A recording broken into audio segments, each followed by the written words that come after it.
हिरे माझा मितवा मालिकेच्या आजच्या भागामध्ये आपण पाहणार आहोत की मामा आता आपला मोबाईलवरनं लगेचच अर्णवला कॉल करायचा प्रयत्न करत असतो. पण मामाच्या मोबाईलची बॅटरी लो झाल्यामुळे आता अर्णवने कॉल मामीच्या फोनवर केलेला असतो. तर मामी जी आहे ती म्हणत असते की काय झालं अर्णव. तर मामाचा फोन बंद लागतोय, मामाला कॉन्टॅक्ट करायचा प्रयत्न करतोय पण का माहीत नाही, पण मामाचा फोन बंद आहे. हो ओ मामा आहे बाजूला, की थांब देते मी फोन, असं बोलून आता वल्लरी मामाला फोन देते. तर मामा हा फोन स्पीकरला टाकतो आणि अर्णवसोबत बोलत असतो. अर्णव सांगतो की आता ईश्वरीची तब्येत ठीक आहे, ईश्वरी खूप जास्त बरी आहे, तिच्या सगळ्या ह्याच्यामध्ये बदल झालेले आहेत. तर वल्लरी म्हणते की ती शुद्धीवर आली का, ती काही बोलली का. तर अर्णव म्हणतो की हो ती शुद्धीवर आली, पण आता ती काही बोलली एवढं मी तुला सांगू शकत नाही, कारण मी घाईत आहे, मी पटकन फोन केला तुम्हाला हे सांगायला, असं बोलून तो फोन ठेवतो. इकडे मात्र आता वल्लरीचं डोकं फिरलेलं असतं, पण मामा मात्र ओळखून असतो की ईश्वरी शुद्धीवर आलेली आहे याचा वल्लरीला काही आनंद झालेला नाही आहे. तिच्या वागण्यात ना बोलण्यात ना त्याला ते जाणवत असतं आणि म्हणूनच ना मामा मात्र खूपच जास्त वल्लरीकडे बघून हसत असतो आणि म्हणत असतो की मला आनंद झालेला आहे आणि तो आनंद मी सगळ्यांना जाऊन सांगणार आहे, हे मात्र नक्की, असंही तो आता म्हणत असतो. दुसरीकडे आता पाहायला मिळतं की इकडे ही अंजली त्या पालीला घाबरलेली असते. जेव्हा ती पालीला घाबरते तेव्हा मात्र इकडे तिकडे फक्त तिची नजर फिरत असते. तिला कळत नसतं की काय करावं ते. तेवढ्यातच ना आता तिथे हा राकेश आलेला असतो आणि तो म्हणतो की एवढ्या अर्जंटमध्ये का बोलवून घेतलंयस मला. त्यावर ती म्हणते की ती बघा तिथे पाल आहे, तू या पालीसाठी मला बोलवलेस का, असं राकेश म्हणतो. मग अंजली म्हणते की हो, मी या पालीसाठीच तुम्हाला बोलवून घेतलेलं आहे. मग आता राकेशही त्या पालीकडे जातो आणि म्हणत असतो की पाल प्लीज ग, मॅडमना त्रास होतोय, तू का आलीस, जा बरं इथून, असं काहीसं बोलत असतो. त्यानंतर मनातल्या मनात तो म्हणत असतो की काय ना माझ्या नशिबात माझा भाऊ पैसेवाला आहे म्हणून ही आजपर्यंत जगली आहे, नाहीतर हिला ना केव्हाच मारला असता, हिचा गेम तर केव्हाच झाला असता, असंही आता म्हटलं जातं. तो मनातल्या मनात हे सगळं काही बोलत असतो. तर काय हो, तुम्हाला एवढा उशीर का झाला, कुठे गेला होतात, असे प्रश्न अंजली करू लागते. त्याच वेळेला अंजलीला या राकेशच्या शर्टावर डाग दिसतो, तो सुद्धा रक्ताचा. म्हणूनच ती विचारते सुद्धा, हा रक्ताचा डाग कसा काय. त्यावर तो आता सांगतो की हा रक्ताचा डाग ना, अगं तुला माहीत नाही का, इथे लहान मुलं पिचकाऱ्या आणि त्यासोबत ती फुगेसुद्धा फोडतायत ना, मग तोच फुगा मला लागला होता, त्याचाच हा डाग आहे, असं काहीसं तो सांगतो. इकडे आता अर्णवने खास ईश्वरीसाठी फुलं आणलेली असतात आणि अर्णव ईश्वरीला ती फुलं आणून देतो. ईश्वरी म्हणते की ही फुलं कशासाठी. त्यावर अर्णव तिला म्हणतो की तू जेव्हा शुद्धीवर आलीस तेव्हा मी जरा तुझ्यावर खूप जास्त चिडचिड केली ना, तुझ्यासाठी मी ही फुलं आणलेली आहेत.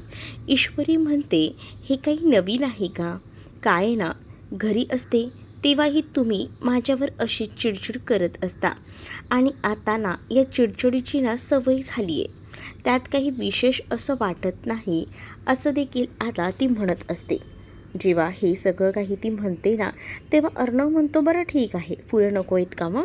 मग ईश्वरी म्हणते नाही नाही, मला तसं नाही म्हणायचं आहे ओ, मी तुम्हाला सहज म्हटलं, पण तुमची चिडचिड ना खरंच ना काही कमी होतच नाही, तुम्ही सारखं माझ्यावर रागवतच असता, असंही आता ईश्वरी म्हणत असते.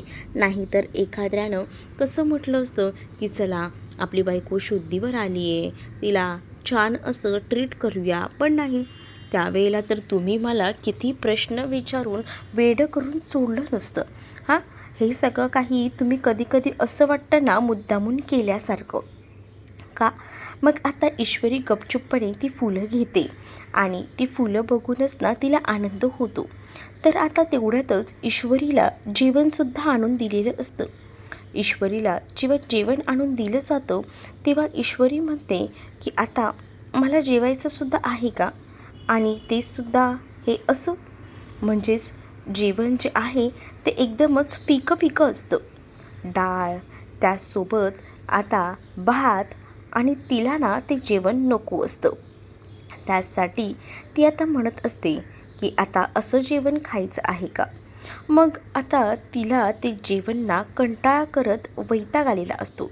ते म्हणते असं कोण जेवण खातं का.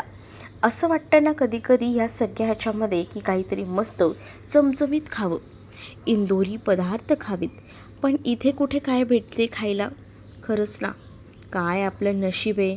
आणि त्यातच हे खायला गेलं की हाताला मुंग्या येतात. मग अर्णवला कळतं की ईश्वरीला त्रास होतोय. मग अर्णव ईश्वरीच्या हातावर फुंकर मारतो. त्याला असं वाटतं की हिला त्रास होतोय ना, मग निदान आपण तरी हिला भरवूया. म्हणूनच आता तो तिला स्वतःच्या हाताने भरवायला लागतो. जेव्हा ईश्वरीला अर्णव भरवत असतो ना, तेव्हा ईश्वरी खूपच जास्त खुश असते. ईश्वरीला खूप बरं वाटतं. तिचं आता अर्णववर जीवापाड प्रेम असतं आणि तिला असं वाटत असतं की खरंच ना, मी किती लकी आहे ना की इतका प्रेम करणारा मुलगा माझ्यासोबत आहे. त्याच वेळेला अर्णव ईश्वरीला जेव्हा एक एक घास चमच्यानं भरवत असतो तेव्हा ईश्वरी तर खुश असतेच, पण दुसरीकडे मात्र आता इकडे मामा त्याचसोबत आजी वल्लरी आलेले असतात आणि ते हे सगळं पाहतात. तर मामा म्हणतो याला म्हणतात नवऱ्याचं बायकोवर असलेलं प्रेम. इथे तर प्रेम अगदीच उतू जातंय ग आई, असं आता मामा आजीला बोलून मस्करी करत असतात. मग आता सगळीजण आलेली बघून ईश्वरीही स्माईल होते, ईश्वरीही हसायला लागते. कारण सगळ्यांनाच आता बघून ना तिला आनंद झालेला असतो. त्यातच वल्लरीला तर रागच आलेला असतो. ती रागातच बघत असते. तिला असं वाटत असतं की ईश्वरी कशी काय शुद्धीवर आली, ती यायला नको होती. असाच वल्लरीचा आता समज होता. इकडे आता ईश्वरीला विचारलं जातं की तुला बरं वाटतंय ना, तू नॉर्मल तर आहेस ना. त्यावर ईश्वरी म्हणते की हो, मला आता बरं वाटतंय. पण काय गं, तू तिथे का गेली होतीस जंगलामध्ये, ते नाही सांगितलंस आम्हाला. त्यावर ईश्वरी आता कारणं द्यायचं म्हणून आता खोटं सांगू लागते आणि म्हणत असते की तिथे ना माझी एक मैत्रीण आहे ना, तिच्या बाबांचं औषध मिळतं त्याच जंगलामध्ये, तेच घेण्यासाठी मला तिनं पाठवलं होतं. आणि मला काय माहिती तिथे कोणी असेल आणि त्यांनी हल्ला केला. हो, आजकाल चोरीचं प्रमाण वाढतच चाललं आहे. म्हणजेच ना, त्या नक्कीच चोरट्याने तुझ्याकडे असणाऱ्या सोन्यासाठीच तुझ्यावर हल्ला केला असेल, असंही आता मामा बोलू लागतात. मामा जेव्हा हे सगळं बोलतो तेव्हा ईश्वरी म्हणते का काय माहीत नाही, पण त्यावेळेला खूप जास्त भीती वाटत होती. पण एकंदरीत सगळं काही आता नीट झालं ना, मग आता बरं वाटते. हो हो, सगळ्या काही गोष्टी होतीलच की नीट, कारण तुझ्यासोबत जो अर्णव आहे, एवढा प्रेम करणारा व्यक्ती, त्यामुळे तुझ्यामध्ये हा सगळा बदल झालेला आहे, असं देखील आता आजी म्हणत असते. आजी जेव्हा हे सगळं बोलून तिला समजावत असते तेव्हा तिला म्हणते की पुन्हा एकटीनं कुठेच जायचं नाही, पहिल्यांदाच मी तुला सांगते. पण ईश्वरी म्हणते की नाही, तुम्ही सगळीजणं माझ्यासोबत आहात ना, हेच माझ्यासाठी खूप आहे. मी कुठेही जात नसते, मी कायम तुमच्यासोबतच आहे, असंही आता सांगितलं जातं. जेव्हा या सगळ्या गोष्टी बोलल्या जातात तेव्हा ईश्वरी खूप जास्त खुश असते, कारण आज सगळी फॅमिली ईश्वरीसाठी आलेली असते. मग ईश्वरीला जेवणही दिलेलं असतं, पण ते जेवण अगदीच पाणी असतं. तेवढ्यातच तिथे डॉक्टर आलेली असतात. डॉक्टरांची सगळी टीम सज्ज असते. प्रत्येक स्पेशालिस्ट डॉक्टर असतो आणि अर्णव त्या प्रत्येक स्पेशालिस्ट डॉक्टरची ईश्वरीला ओळख करून देत असतो. ईश्वरीला म्हणत असतो की बघ, हे न्यूरोसर्जन आहे, त्याचसोबत तुझ्या हातात मुंग्या येतात तू म्हणते ना, हे फिजिओथेरपिस्ट आहे. हे प्रत्येक डॉक्टर जे आहेत, तुला जे जे त्रास होतील त्यांना तू सांगत जा, नक्कीच तुला ह्यातून बाहेर काढतील, असंही आता सांगितलं जातं. ईश्वरी आता अर्णवकडे पाहतच राहते, कारण अर्णवने जे डॉक्टर्स आणलेले असतात ना, त्यांच्याकडे एकटक बघण्याशिवाय तिला दुसरा पर्याय उरलेला नसतो. कारण अर्णवने तिच्यासाठी एवढं सगळं जर केलेलं होतंच, पण या सगळ्या गोष्टी बघूनच ना ईश्वरी चकित झालेली असते. ती विचार करते की आता काही झालं तरीसुद्धा ना, माझ्या हार्टचा विचार कुठे केला जातोय, इथे माझ्या हार्टचा विचार करायला हवा ना. मग आता तेवढ्यातच ना तिथे नर्सही आलेली असते आणि नर्सही हे सगळं काही बघत असते. मग दुसरीकडे डॉक्टर गेल्यानंतर ईश्वरी म्हणत असते की काय चाललं आहे तुमचं, म्हणजे तुम्ही प्रत्येक डॉक्टर माझ्यासाठी अरेंज करताय, ते सगळं ठीक आहे, पण माझ्या हार्टचा विचार करताय का? अर्णव म्हणतो, का? काय झालं आता हार्टला? त्यावर ईश्वरी म्हणते, जा बाबा, या जेवणाचा एकतर वैताग आला आहे, असं वाटतं इंदोरी स्पेशल मस्त खस्ता कचोरी खावी, जिलेबी खावी, समोसे खावे, आणि हे हे साधं जेवण, ही डाळ बघा, या डाळीचं नुसतं पाणी पाणी आहे आणि हे खावं लागते. त्यातच सगळ्याचा विचार केला जातो आहे, पण हे बिचारं माझं हार्ट, याचा कोणीच विचार करत नाही आहे. केवढा त्रास होतो आहे ना, काय सांगू हो तुम्हाला. असंही आता ईश्वरी बोलत असते. ईश्वरी जेव्हा ही सगळं काही बोलते तेव्हा अर्णवच्या लक्षात येतं की हिला काहीतरी समथिंग असं स्पेशल हवं आहे, म्हणजे हिच्या हार्टचा बंदोबस्त करायला हवा, असं आता अर्णव ठरवतो. मग ईश्वरी नाराज असते. ईश्वरी म्हणते की जाऊ दे बाबा, तुम्हाला ना काहीच कळत नाही, मला काय वाटतं आणि काय नाही ते. तुम्हाला जे करायचं आहे ना ते करा, पण तुम्हाला माझ्याबद्दल काही वाटत नाही आहे ना, तेच मला समजून गेलेली आहे मी. हे जेवण पकडा तुम्हीच. आणि असं बोलून त्याच्या हातामध्ये ती जेवणाचं ताट देऊन टाकते. जसं जेवणाचं ताट ती देते ना, तसं आता ती तोंड पाडून लगेचच दुसरीकडे मान फिरवून झोपून जाते. अर्णव म्हणतो की आता यावर काहीतरी सोल्युशन तर करायला हवं, पण मग काय सोल्युशन करायचं, यातच आता खूप मोठा असा राडा झालेला असतो. मग अर्णवच्या डोक्यामध्ये युक्ती येते की हिला काहीतरी सरप्राईज द्यायचं, आणि मग त्यासाठी तिने तयारी केलेली असते. दुसरीकडे आता पाहायला मिळत असतं की आजी आणि आकाश बोलत असतात, आणि आजी आणि आकाश बोलत असतानाच ना तिकडे आता आजी म्हणत असते की काय झालं आकाश तुला. आकाश म्हणतो की बघ ना, मला अंजली ताईचं नवल वाटते. अंजली ताईला इतकं सगळं सांगूनसुद्धा अंजली ताई आलीसुद्धा नाही, म्हणजे एवढंही वाईट असू नये ना एखाद्यानं, असंही आता म्हटलं जातं. जेव्हा या सगळ्या गोष्टी बोलल्या जातात तेव्हा इकडे अर्णवही ऐकतो. अर्णवही विचार करतो आणि म्हणू लागतो की हो, जे काही म्हणतो आहे ते बरोबर आहे, कारण जर ताई असली असती ना तर मलासुद्धा ना असा आधार वाटला असता. मीही विचार केला असता की नाही, ताई असेल तर जरा बरं वाटतं, कारण तिचा हात आपल्या पाठीशी असला की मला तरी खूप जास्त रिलॅक्स वाटतं. पण आता या सगळ्या प्रसंगातसुद्धा ताई आलेली नाही, हे आकाशला ना खूप जास्त मनाला लागतं. आकाश विचार करतो, खरंच ना ताई यायला हवी होती. मग त्याला अर्णवची काळजी वाटू लागते, अर्णवची दया येऊ लागते, आणि त्यामुळेच ना आता इकडे आजी जी आहे ती मात्र अर्णवला शांत करत असते. अर्णवला म्हणत असते की नको नको वाईट वाटून घेऊ एवढं, मला कळतंय रे मला तुला होणारा त्रास, पण नको या सगळ्यामध्ये स्वतःला हे करून घेऊस. तर अर्णव म्हणतो की ठीक आहे आजी, मी येतो, जरा माझं काम आहे, असं बोलून इकडनं अर्णव निघून जातो. पण आकाशला आता वाईट वाटलेलं असतं, कारण त्याने स्वतःहून बघितलेलं होतं, स्वतः त्याने अंजलीला कॉल केलेला होता. अंजली एवढी पण दृष्ट असू नये असं त्याला वाटतं, म्हणूनच तो आता अंजलीच्या घरी येतो. अंजलीच्या जेव्हा तो घरी येतो तेव्हा अंजली आकाशला बघताच खुश होते. आकाश, अरे तू आलास का, ये ना ये, असं बोलून त्याला बोलवत असते. पण आकाश दारात उभं राहूनच तिच्यावर ओरडतो आणि तिला म्हणतो की मला वाटलं नव्हतं की तू अशी असशील. आता अंजली म्हणते की काय झालं आहे. त्यावर अंजलीला आता आकाश सांगू लागतो की तुला एवढंही मी सांगितलं होतं की आपली ईश्वरी तिला बरं नाही आहे, तिची तब्येत जास्त बिघडली, ती सिरियस आहे.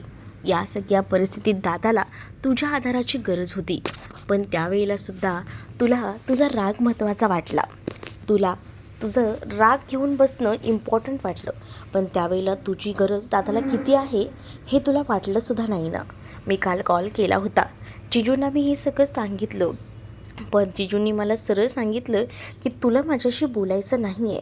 म्हणजे या सगळ्यातसुद्धा तुला राग दिसतो.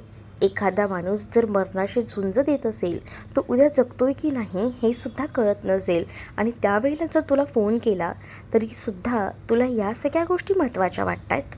एवढं सगळं आता आकाश ओरडून ओरडून तिला बोलत असतो. आकाशला खरं तर ना यावेळेला अंजलीचा राग आलेला असतो. तो एवढंही तिला म्हणतो की खरं तर ना अर्णवला आता तुझी गरज होती. दादाला तुझ्या आधाराची गरज असतानासुद्धा तू तिथे आली नाही आहेस. तो बिचारा किती त्रास करून घेतो आहे स्वतःला. या सगळ्या गोष्टी कळत आहेत मला. अंजली म्हणते की सॉरी, मला बोलायला तरी दे. पण आकाश म्हणतो की मला ना तुला आता काही ऐकूनच घ्यायचं नाही आहे, तू काहीच बोलूच नकोस. आणि असंच बोलून ना आता तो तिकडनं निघून जातो. अंजलीला खूप जास्त वाईट वाटतं. दुसरीकडे ईश्वरी झोपलेली असते. तिला अचानक जाग येते. ती इकडे तिकडे बघते आणि त्याच वेळेला तिच्या आजूबाजूला पूर्ण सजावट करून ठेवलेली असते. छान अशा माळा टाकलेल्या असतात सजवलेल्या लायटिंगच्या. त्याचसोबत सगळ्या वॉर्डमध्ये हार्ट शेपचे बलून्स लावलेले असतात. आणि हे सगळं बघून ना खूपच जास्त आनंद आता झालेला असतो ईश्वरीला. ईश्वरी आता हे सगळं बघतच राहते. आणि त्याच वेळेला खाली कॅन्डल्ससुद्धा लावलेले असतात. हे सुद्धा बघून ना तिला बरं वाटतं. हे आता ईश्वरी म्हणते की हे सगळं काय आहे. तेवढ्यातच अर्णव तिथे आलेला असतो. आणि अर्णवने येताना ईश्वरीसाठी रेड वेल्वेट स्पेशल पेस्ट्रीही आणलेली असते. दुसरीकडे आता ईश्वरीला गुलाबजाम, कचोरी, त्यासोबत आता तिला जे जे आवडतं ते सगळं काही आणलेलं असतं. समोसा, चटणी, सगळं काही. आणि ईश्वरी जेव्हा हे सगळं बघते तेव्हा ती त्या नर्सला विचारते की हे सगळं काय आहे. त्यावरती नर्स ईश्वरीला सांगते की हे सगळं खास तुमच्यासाठी आहे, सरांनी पाठवलं आहे. मग हे बघून ना तिला इतका आनंद होतो. दुसरीकडे वळून बघते तर पेस्ट्री. मग ती म्हणते की केक कशासाठी. त्यावर अर्णव म्हणतो की तुझ्या हार्टचा इलाज करायचा आहे ना, यासाठी तुझ्यासाठी स्पेशली आणली आहे. तू म्हणत होतीस की तुला व्हॅलेंटाईन डे साजरा करायचा आहे, पण तेव्हा आपल्याला काही जमलं नाही. पण मला असा विचार पडला की आज तुला खुश करावं, कारण तू माझ्यासाठी नेहमीच काही ना काही करत असतेस. म्हणजे मला जरा आधार वाटावा. मला तरी ताई सोडून गेलेली होती तेव्हा तरी तू किती मला सावरलं होतं. मग आता तर तुझ्या हार्टचा विचार मी करूच शकतो ना. आणि त्याचसाठी मला सगळं काही सांभाळून घेणाऱ्या माझ्या ह्या व्हॅलेंटाईन डेच्या खूप शुभेच्छा. व्हॅलेंटाईन का साजरा केला जातो? आज जरी व्हॅलेंटाईन नसला तरीसुद्धा मी तुला म्हणतो आहे. त्यावर ईश्वरी म्हणत असते की आपण आपल्या माणसासोबत जास्तीत जास्त वेळ घालवतो, त्यासोबत एकमेकांना समजून घेतो, त्याला व्हॅलेंटाईन डे सेलिब्रेट करणं असं म्हणतात. त्यावर अर्णव म्हणतो की बरोबर, मग आज आपला तो दिवस आहे असं समजायचं आणि आजचा दिवस एन्जॉय करायचा. कसं वाटलं तुला हे सरप्राईज? ईश्वरी म्हणत असते मनातल्या मनात, काय बोलू अर्णव सर, आता ना असं अख्ख्या जगाला ओरडून सांगावं असं वाटतंय की अर्णव सर, माझं तुमच्यावर खूप खूप प्रेम आहे. पण आता काय करणार, आता काहीच बोलू शकत नाही आहे ना मी. असंही आता ईश्वरी मनातल्या मनात बोलत असते. अर्णव म्हणतो की ओय, कुठे हरवलीस? ईश्वरी म्हणते की नाही, ते सरप्राईज सगळं आवडलं ना, तेच सगळं बघत होते, असंही ईश्वरी आता म्हणत असते. अर्णव म्हणत असतो तिला की आता आता तर ठीक आहे ना तुझं हार्ट. त्यावर ईश्वरी म्हणते की हो, पण या हार्टचं काय करू. तुमचं हे वागणं, तुमचं हे सरप्राईज देणं बघून ना ते हार्ट अजूनच असं एकदम झिंगलं आहे माझं. म्हणजे तिला ना असं वाटत असतं की अर्णवला ओरडून ओरडून सांगावं, पण आता तिला सांगता येत नसतं. कारण ती मनात हाही विचार करते की जोपर्यंत माझ्या आईवर लागलेले आरोप ते सिद्ध होत नाही आहेत ना, तोपर्यंत मी माझ्या प्रेमाची कबुली देऊ शकत नाही आहे. जेव्हा हे सगळं सिद्ध होईल ना, त्याच्या दुसऱ्याच दिवशी माझं तुमच्यावर असलेलं प्रेम मी बोलून दाखवणार आहे. तेव्हा कोणताही उशीर मी करणार नाही आहे.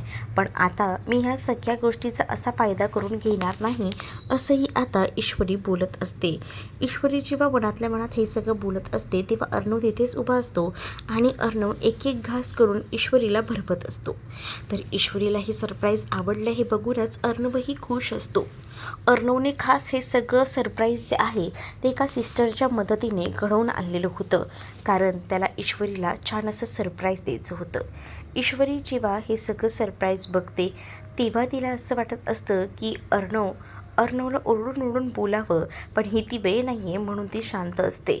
आणि त्याचबरोबर तिला हेही आवडत असतं की अर्णवने आपल्या हार्टचा विचार केला, आपल्याला हे सगळं खायचं आणून दिलं.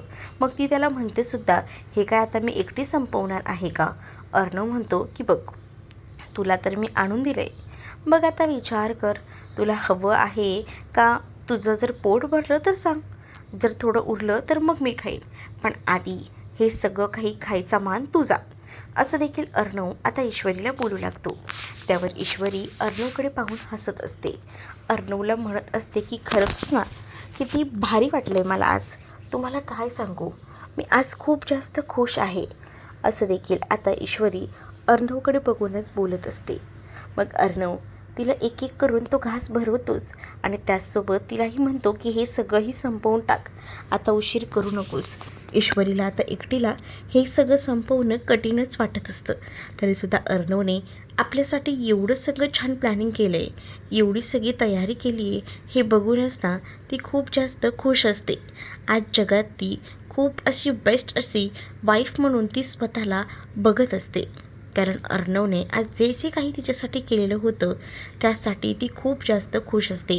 दुसरीकडे राकेश आता घरी आलेला असतो तर अंजली त्याच्या समोरच उभी असते. राकेशकडे अंजली आता रागात बघत असते. तर राकेश म्हणतो की बायको काय झालं, आज मी थोडा उशीर आलो आहे म्हणून चिडलीस का, थोडं पाणी देतेस का. अंजली पाणी वगैरे घेऊन येते आणि त्यावर राकेशला ती म्हणत असते की मला तुमचा राग आला आहे. राकेश म्हणतो की काय झालं आहे बायको, सॉरी उशीर झाला असेल तर. त्यावर ती म्हणते की तुम्हाला इतकीही सिरियसनेस नाही आहे का. मला मान्य आहे की माझं आणि चिंटूचं भांडण झालं आहे, पण ईश्वरी अगदी ॲडमिट आहे, ही गोष्ट तुम्हाला माहिती असूनसुद्धा तुम्ही मला का सांगितली नाही. मग तुम्हाला हे सगळं काही कसं वाटलं, इझिली वाटलं का. अहो एखादं माणूस जर मरणाच्या दारात असेल तर त्याला जाऊन भेटलं पाहिजे ना, की घरात आपण बसून फक्त रागराग घेऊन राहायचं. मला माहिती आहे तुमचा त्याने अपमान केला आहे, पण तरीसुद्धा ह्या सगळ्या वेळेत या सगळ्या गोष्टी बाजूला ठेवल्या जातात, असंही आता ती म्हणत असते.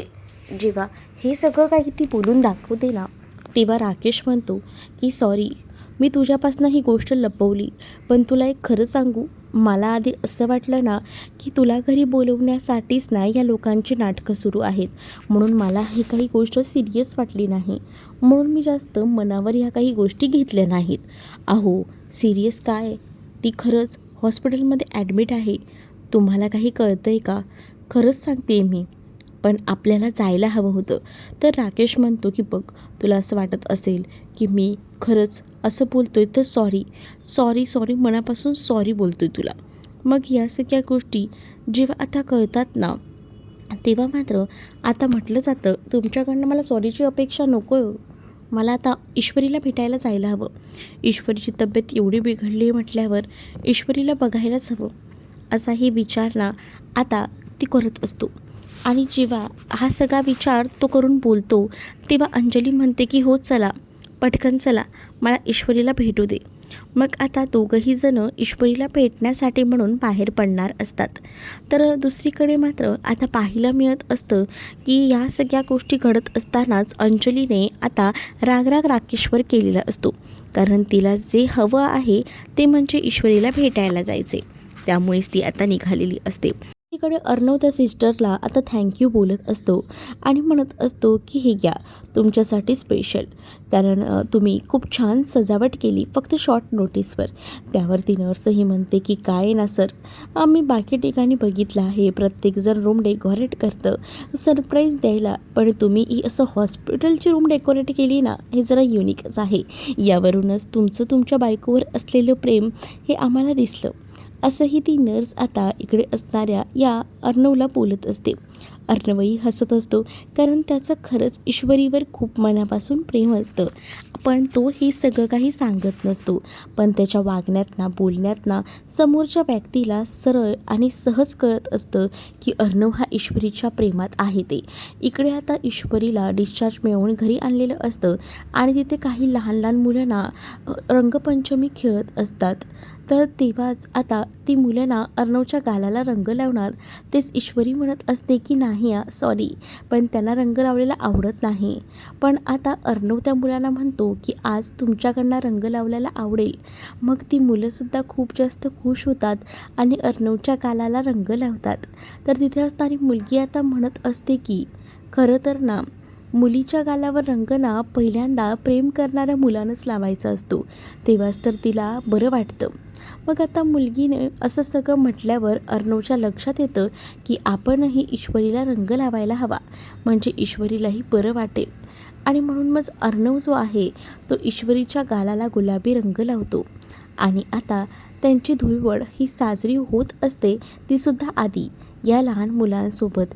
त्या मुलीने सांगितलेलं असतं म्हणून अर्णव लगेचच गुलाबी रंग तो सुद्धा तिच्या गालाला लावतो. त्यावर आता ईश्वरी खूप जास्त खुश असते. ईश्वरीला एकदम भारी वाटत असतं की आज आपल्या आवडत्या व्यक्तीकडनं आपल्याला असा स्पर्श झाला आहे आणि त्याचसोबत रंगही लागला आहे. ईश्वरीला आता उचलून घेतच अर्णव जो आहे तो आता घेऊन जातो. अर्णव रूममध्ये जेव्हा आता तिला घेऊन जातो ना, तेव्हा मात्र आता खूपच जास्त आनंद ईश्वरीला होतो. ईश्वरी विचार करते आणि म्हणत असते की एवढं छान सरप्राईज आणि हे कशासाठी. खरं तर पायघड्या वगैरेसुद्धा आता घातलेल्या असतात आणि हे सगळं बघून ईश्वरी खुश होते. त्याचबरोबर तिथे असलेल्या या वेलकम बॅक असा टेडीसुद्धा ठेवलेला असतो. तो बघूनच ती खुश होते आणि फुलांच्या पायघड्यांवरनं अर्णव तिला चालत आणतो. ईश्वरीला हे सरप्राईज खूपच जास्त आवडतं. तर तुम्हाला हा भाग कसा वाटला आहे नक्कीच कमेंटमध्ये सांगा आणि अशाच नवनवीन भागांसाठी आपल्या चॅनललासुद्धा सबस्क्राईब नक्कीच करा. चला तर मग भेटूया पुढच्या भागामध्ये. तोपर्यंत टाटा बाय.